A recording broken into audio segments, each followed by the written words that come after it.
Meanwhile, the scene shifted to Mordred locked in a fierce battle against Gilgamesh. Many swords lay scattered on the ground, indicating Gilgamesh had already used his Gate of Babylon multiple times. Such a nasty move, huh? King of Heroes. You fight like an animal, so I'll treat you like one. Gilgamesh released Enkidu, the chains of heaven, which relentlessly chased after Mordred.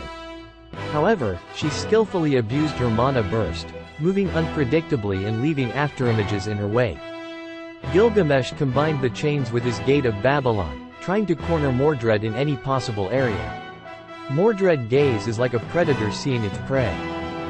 Ha ha ha, keep running, you mongrel. You make for excellent target practice. Mordred unleashed her noble phantasm while on the move, attempting to catch Gilgamesh off guard. Clarent Blood Arthur. A massive blast of energy waves struck Gilgamesh, and he responded in kind with Aya's power. Enuma Elish. Their noble phantasms clashed with astonishing force.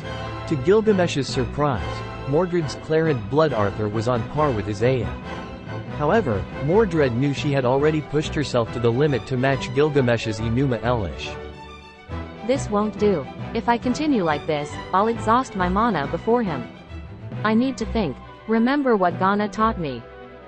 Realizing the futility of the direct clash, Mordred employed her mana burst to close the gap, charging straight at Gilgamesh. But when almost reaches him, the chain around Gilgamesh ensnaring her body and stopping her weapon swings. What? Ha ha ha, you amuse me. Running around like a lion, only to be trapped like a rabbit. This is as far as you'll go. Gilgamesh aimed Aya, his powerful weapon, at Mordred, but she was prepared. She dematerialized her armor, creating a gap between her body and the chains. With mana burst, she escaped the chain's grasp and pulled her Clarent along. Mongrel. Aya began to rotate, preparing to unleash its devastating energy. Listen, Mordred, you are already able to move at the 1/3 speed of light. Which means it is the speed of lightning. Amplify your mana burst to the max, then you can reach 2/3 speed of light. Can I reach the speed of light? No one is yet able to reach the speed of light. We have mass, and to reach the speed of light you need an unlimited amount of energy. Also, the speed of light can be utilized in a vacuum space. The light itself only consists of photons, and nothing else. Unless you are able to make yourself become that, you can't achieve it. If you can move at the speed of light just for a second, you are able to control time as everything stops moving. I will try that tomorrow, but for now, I'll just bash the enemy with my fist and Clarent. Your class is Saber, not a brainless brute. Oi, that's my style. Do you know why you can't beat me in a fair fight when we're sparring? Because you're cunning? No, silly. It's because I give you false information. In a one-on-one fight, information is everything. Just like this, come closer to me. Okay. I'll punch you with my right hand, okay? Try to grab it. I'll punch you so hard and so fast. Come at me, bro. Ghana slowly punched Mordred's face with his left hand. The punch didn't hurt Mordred at all. Hey, you said with your right hand. What kind of fool would fall for that? Are you calling me a fool? No, I mean, listen here, Mordred. A feint attack will give the enemy a false sense of security. Abuse it. Are you trying to reach the speed of light? Yeah, it seemed impossible, but I'm getting close. Still, I'm not fast enough. If you were to move at the speed of light, you wouldn't be able to see anything, darling. Light needs time to reach your eyes, so if you move at that speed, it would be as if everything is darkness, and also the force of the speed of light would destroy everything near you. And also destroying yourself. I see. It's not that you can't achieve it. Your body is cautioning you because it knows it could be dangerous. As a trained warrior, your body senses potential threats and instinctively steers you away from harm. I will beat you with my noble phantasm, King of Heroes. Clarent. Ha ha ha. Do you want another clash of power with me? Show me what you've got. He fell for it. I can do it, to break the speed of light. Trust me, my body, just blast myself with a lot of mana burst, and relax. Mordred took a stance, and the surroundings seemed to slow down as she carefully calculated her distance and her attack. She trusted her body to achieve the impossible, to break the speed of light. Enuma. Like a cat, Mordred relaxed her body, taking a slow breath before suddenly pouncing forward with blinding speed. She moved so fast that even the grass seemed frozen in time, not reacting to her force.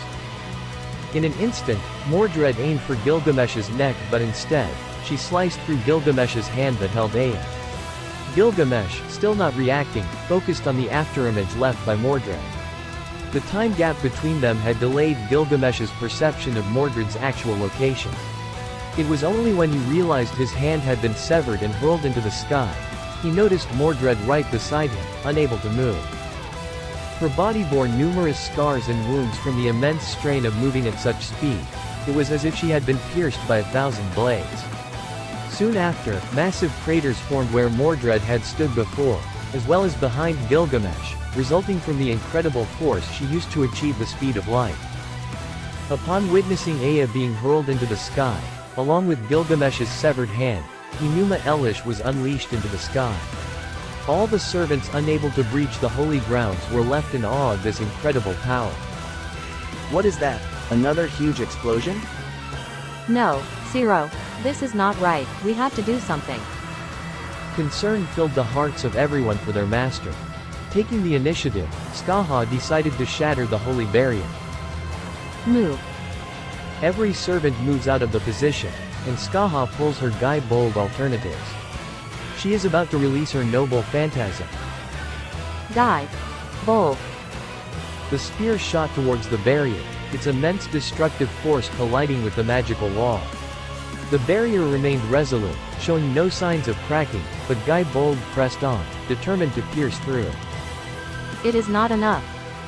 Saber, recognizing the need for more power, rushed to Skaha's aid. She thrust Excalibur towards the barrier, adding her strength to the assault. Together, they managed to create a small breach. Berserker seized the opportunity and, despite enduring the painful shock of electricity, forcibly expanded the hole. Hassan uses his Zabania to help the other breach the barrier. We need to make the hole larger.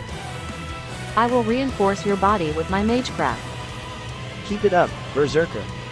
I am the bone of my sword, steel is my body, and fire is my blood. Ro Ayaz. Enthea's Ro Ayaz forced the small breach open wider. Without hesitation, Berserker lunged forward and managed to breach the holy ground. However, the barrier swiftly closed behind him. Skaha called her Guy Bold alternatives, recognizing the limited options they had. Go, Berserker. Berserker leapt into the sky, exploring the area beyond. Mordred, experiencing her first taste of light speed movement, felt an incredible pressure on her body.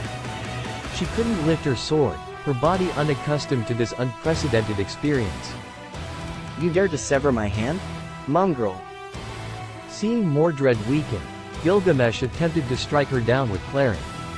Suddenly, Berserker landed between them, protecting Mordred and growling fiercely. How could you? Berserker swiftly seized Gilgamesh's leg and relentlessly slammed him into the ground repeatedly.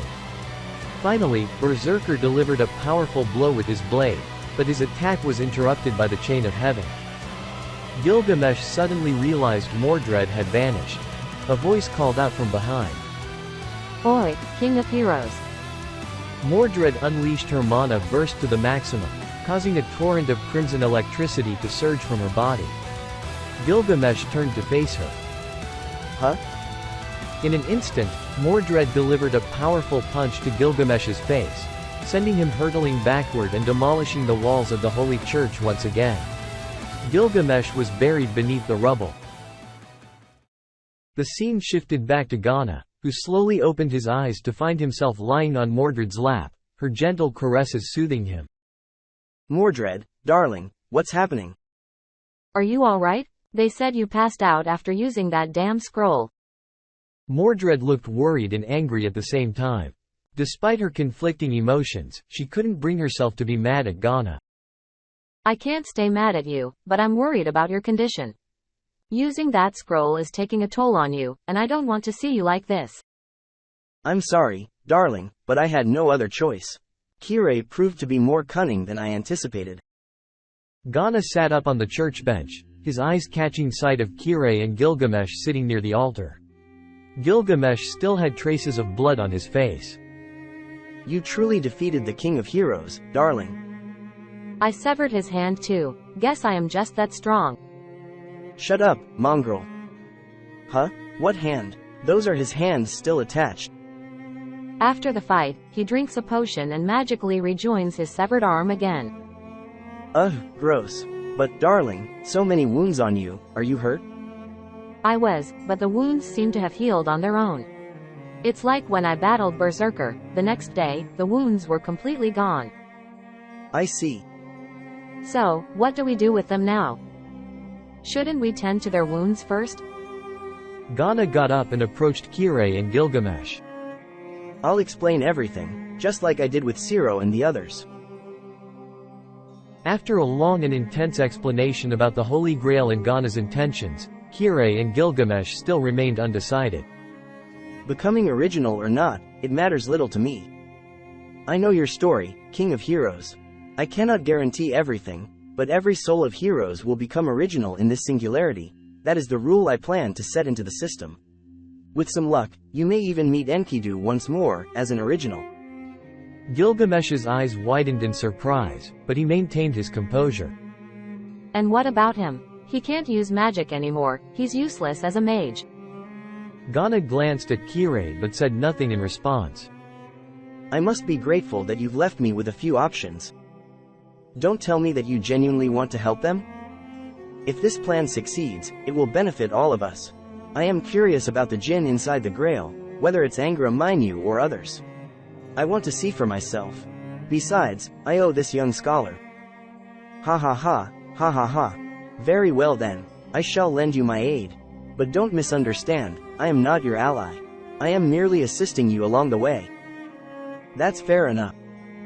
Ghana extended his hand to Gilgamesh and Kirei, and they both grasped it, sealing their agreement. Rejoice, young scholar. Your wish will come true. Rejoice my ass. All you need to do is agree to the deal. No need to put some shows by attacking us. You won't regret this effort of yours, young scholar. I already am. Remember Kirei, after this final war, you will answer for your crime. It was near dawn, and before leaving the church, Ghana gave a brief explanation of what they could expect from that point onward. They left the church and reunited with their respective servants. Tonight, be prepared to face a ruler-class servant. The anomaly of a war with no aggression has drawn the attention of the Holy Grail, and it will be investigated. I don't know which servant will appear, but I hope it's not someone with insane luck. Tonight, we'll battle the Holy Grail itself. Why do you avoid servants with insane luck? There's a high chance my scroll won't affect them at all. You may call it divine intervention or such. By the way, I've gathered all your contacts, and our destination will be Ryu-Do Temple. I hope Soichiro can evacuate everyone from the temple. Soichiro nodded in agreement with Ghana's request. Thank you, everyone, and good luck for tonight. Ghana. Is there something you want to tell, Medusa? Nothing, I am just glad you are okay.